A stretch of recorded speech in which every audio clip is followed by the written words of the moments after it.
Vous êtes. Lundi dernier, on vous annonce que vous allez devoir quitter votre domicile. Vous êtes directement menacé. Expliquez-nous, comment ça se passe? Vous êtes chez vous? On vous appelle? Non, j'étais au tribunal justement. Je sortais des audiences et je voulais rentrer chez moi. Je suis sous protection policière depuis 5 ans, donc je suis avec des officiers de police en qui j'ai toute confiance.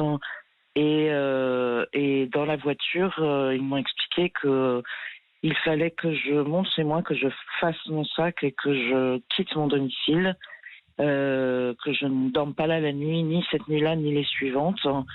Je vous laisse imaginer ma réaction de stupéfaction, d'incompréhension aussi, en disant mais ma première question qui est venue en tête, c'est on en est arrivé là.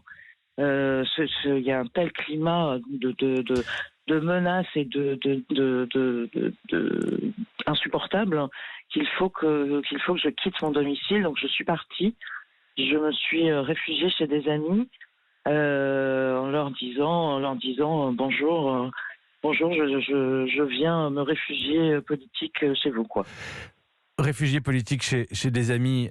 Simplement, on vous appelle le jour même et on vous fait comprendre qu'il va falloir aller très vite, déménager très vite. Ces menaces étaient si précises. Vous en avez su plus par la suite?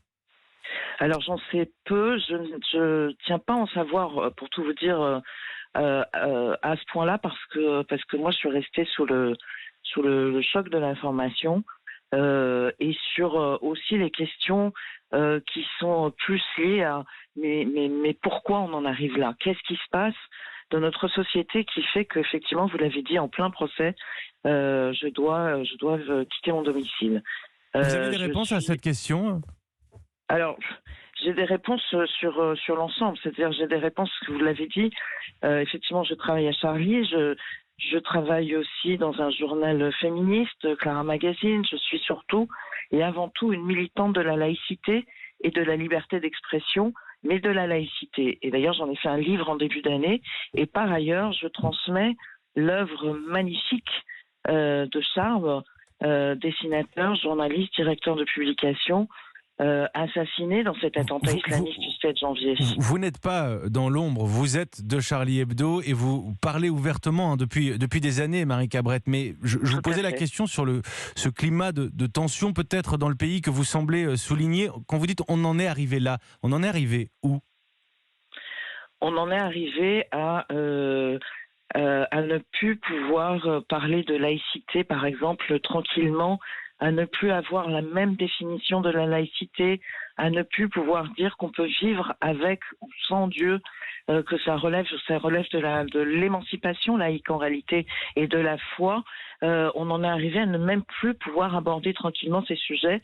On en est arrivé à ce que la pièce qui est tirée du livre posthume de Charme, Lettres aux escrocs de l'islamophobie qui font le jeu des racistes, rencontre des difficultés, mais que je ne soupçonnais même pas, que je n'imaginais même pas, déprogrammée à la fac de Lille par un président universitaire qui, par crainte de débordement, mais de débordement de qui? Alors, disons-le clairement, Marie Cabrette, qui a peur? Qui vous a lâché dans ce combat? Dans ce combat, là où moi j'ai une rage et une colère, c'est celle de ma famille politique. Ma famille politique, c'est la gauche. Et ma famille politique, je trouve, a abandonné ce combat-là.